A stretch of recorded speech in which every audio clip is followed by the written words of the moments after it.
আজ ছিল আমাদের একটি মিনি ফুটবল টুর্নামেন্ট। তো হ্যালো গাইজ, আমি রানা, আমার আবারও একটি নতুন ভিডিওতে আপনাদেরকে স্বাগত। আজকের দিনটি ছিল 26শে জানুয়ারি 2026, ঘড়িতে সময় তখন দুপুর 3টে। আজ যেহেতু আমাদের একটি পাওয়ার বল টুর্নামেন্ট ছিল, তাই জন্য আমি বেরিয়ে পড়েছিলাম সেই পাওয়ার বল টুর্নামেন্ট খেলা দেখতে যাওয়ার উদ্দেশ্যে। খেলাটি ছিল ইসলামপুর মল্লিকপুরে, আর আমরা গিয়ে দেখি মাঠে তখন পর্যন্ত খেলা শুরু হয়নি। বেশ কিছুক্ষণ অপেক্ষা করার পর ফাইনালি খেলাটি শুরু হলো। আর আমাদের ওই মাঠে খেলা ছিল সেকেন্ড খেলা।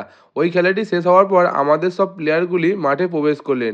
আমাদের টিম ছিল ভম্বল ব্রিগেড। আমাদের প্রথম খেলাটি শেষ হওয়ার শেষ পর্যন্ত স্কোর লাইন গিয়ে দাঁড়ায় 2-2। ফাইনালি ওই খেলাটি আমরা টাইব্রেকারের মাধ্যমে জয়লাভ করলাম। আমাদের খেলাটির পরের খেলায় একটি টিমের মধ্যে আমার একটি খুব পছন্দের প্লেয়ার ছিল।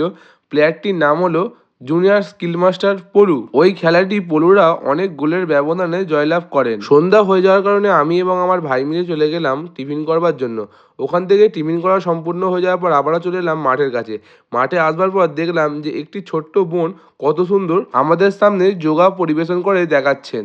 যোগাটি শেষ হওয়ার পর আমাদের সেকেন্ড কোয়ার্টার ফাইনাল খেলা শুরু হলো। সেই খেলাটির মধ্যে আমাদের শেষ পর্যন্ত স্কোর লাইন গিয়ে দাঁড়ায় 1-1। লাস্ট পর্যন্ত আমরা টাইব্রেকারের মাধ্যমে জয়লাভ করলাম এবং সেই সাথেই আমরা সেমিফাইনালে প্রবেশ করি। সেমিফাইনালে গিয়ে আমরা হেরে যাই। আজকের ভিডিওটা আমি এখানে শেষ করছি। আবার দেখা হচ্ছে একটি পরবর্তী নতুন ভিডিওতে। Good bye.